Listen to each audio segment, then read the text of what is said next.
Jewellers सन 2002 से आपकी सेवा में। हमारा पता है मेडिकल कॉलेज के आगे, Delhi road, Sagar, Madhya Pradesh. Mobile number 982736। चाहिए Redmi 6A? अगर हाँ तो हमारे चैनल को सब्सक्राइब करें, बेल आइकन दबाएं, हमारी वीडियोस को लाइक करें और कमेंट करें। सागर में राष्ट्रीय नाई महासभा के बैनर तले केश शिल्पियों के हितों से जुड़ी मांगों को लेकर मुख्यमंत्री के नाम एक मांग पत्र कलेक्ट्रेट पहुंचकर प्रशासन के प्रतिनिधि को सौंपा गया है, जिसमें लॉकडाउन के कारण अब तक सैलून और ब्यूटी पार्लर बंद होने के कारण इस व्यवसाय से जुड़े लोगों को होने वाली परेशानी को देखते हुए उन्हें कुछ राहत देने एवं वर्तमान में लगे लॉकडाउन में कुछ शर्तों के साथ दुकान खोलने की मिली अनुमति में आने वाली व्यवहारिक कठिनाइयों में शासन प्रशासन को अवगत करा उन्हें सुरक्षा उपलब्ध कराए जाने की आवाज़ उठाई गई। इस मामले में कलेक्ट्रेट में नाई महासभा के बैनर तले पहुंचे प्रतिनिधि मंडल के सदस्यों द्वारा संक्रमित महामारी के चलते पूर्णतः समूह के रूप में प्रदर्शन ज्ञापन पर रोक होने के बावजूद कलेक्ट्रेट परिसर में प्रभारी धारा 144 का उल्लंघन करते नजर आए, जहां स्पष्ट रूप से सीमित संख्या में परिसर में प्रवेश की अनुमति होने पर संगठन के सदस्य जत्थे के रूप में समूह के साथ ज्ञापन देने पहुंचे।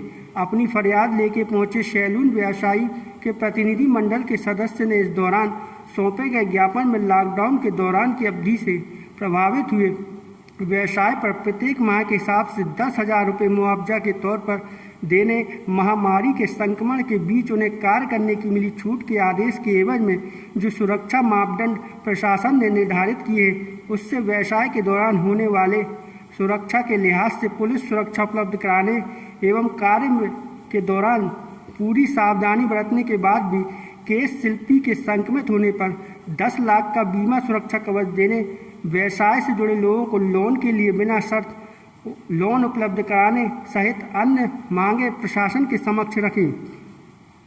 वर्तमान हालात में सैलून का कारोबार संचालित करने पर भी इस दौरान दो राय बनी, जहां इसको लेकर कुछ लोगों द्वारा जबरन दुकानें भी बंद कराई गई, जिसका सैलून कार्य से जुड़े छोटे व्यवसायी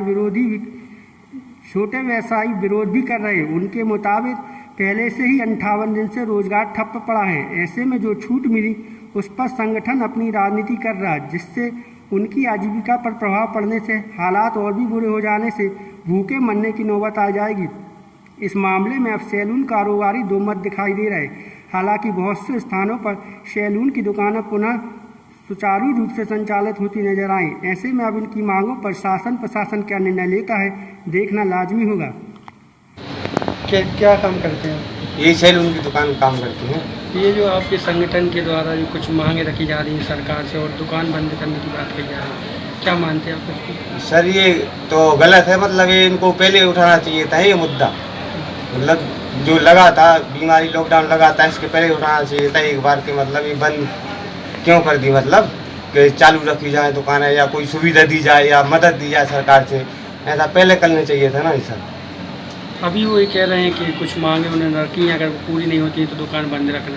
कितना जायज़ मानते हो आप इसको? सर इसको जायज़ तो है सर, लेकिन इसके लिए बच्चों को खाने के लिए हर आदमी बराबर नहीं है, 5 उंगली बराबर नहीं होती सर। तो इसमें सर ऐसा है कि मतलब कोई बड़ा आदमी है, कोई गरीब है, कोई छोटी दुकान है, किसी की बड़ी दुकान है, किसी के पास व्यवस्था है, किसी के पास नहीं है, कोई किराए से रह रहा बाहर आके शहर में काम कर रहा। तो ऐसा है सर, तो कोई बंद रखेगा, कोई नहीं भी रख पाएगा। जिसके पास व्यवस्था नहीं होगी खाने की तो वो तो खोलेगा सर। तो आप मानते हैं संगठन को इस तरफ भी ध्यान देना चाहिए? हाँ, तो इस तरफ संगठन ध्यान देना चाहिए ना सर, लेकिन संगठन इस तरफ ध्यान नहीं देता है, खाली दुकानों का मतलब बोलने लगे वो। तो इस तरफ उनने पूछा, संगठन ने पूछा कि भाई कहाँ के रहने वाले हो तुम, कब से दुकान लिए हो, घर कहाँ है तुम्हारा, घर का मकान है कि किराए का घर है, ये तो नहीं पूछा उन्होंने। दुकान बंद करने की बोले तो ये गलत है ना सर। मंडल आया है, किस संबंध में आए थे, क्या बात? आज सागर में सैलून और ब्यूटी पार्लर्स के संचालक लोगों के माध्यम से हम सब लोग यहाँ कलेक्टर महोदय को ज्ञापन देने आए थे, जो मुख्यमंत्री महोदय के नाम संबोधित थे। ज्ञापन में हम सब लोगों का ये है कि जो सैलून विगत कई दिनों से लॉकडाउन के चलते बंद थीं, उनको शासन के निर्देश पर पुनः चालू किया गया है इसमें बहुत सारी विसंगतियां हैं और सैलून हमारे केश शिल्पी भाइयों को बहुत सारी परेशानियां हैं, जिसके तहत पहला ये कि अगर सैलून खुलने के पश्चात हमारा कोई भी सैलून में संक्रमित व्यक्ति आएगा जिसके लक्षण दिखते नहीं और उसके द्वारा अगर संक्रमित हमारा केश शिल्पी भाई अगर होता है तो उस परिस्थिति में उस केश शिल्पी भाइयों को अगर कोई घटना होती है तो 10 लाख रुपए शासन के द्वारा आर्थिक जो मुआवजा होता है, बीमा, उसको मिलना चाहिए। दूसरा ये कि इस समय अवधि में जितने भी 2 महीने 3 महीने होगा या आगे भविष्य में जो भी लॉकडाउन होने वाला है, लॉकडाउन अवधि में हमारे उन दुकानदार भाइयों को 10,000 रुपये प्रति माह के हिसाब से एक आर्थिक सहायता दी जाए।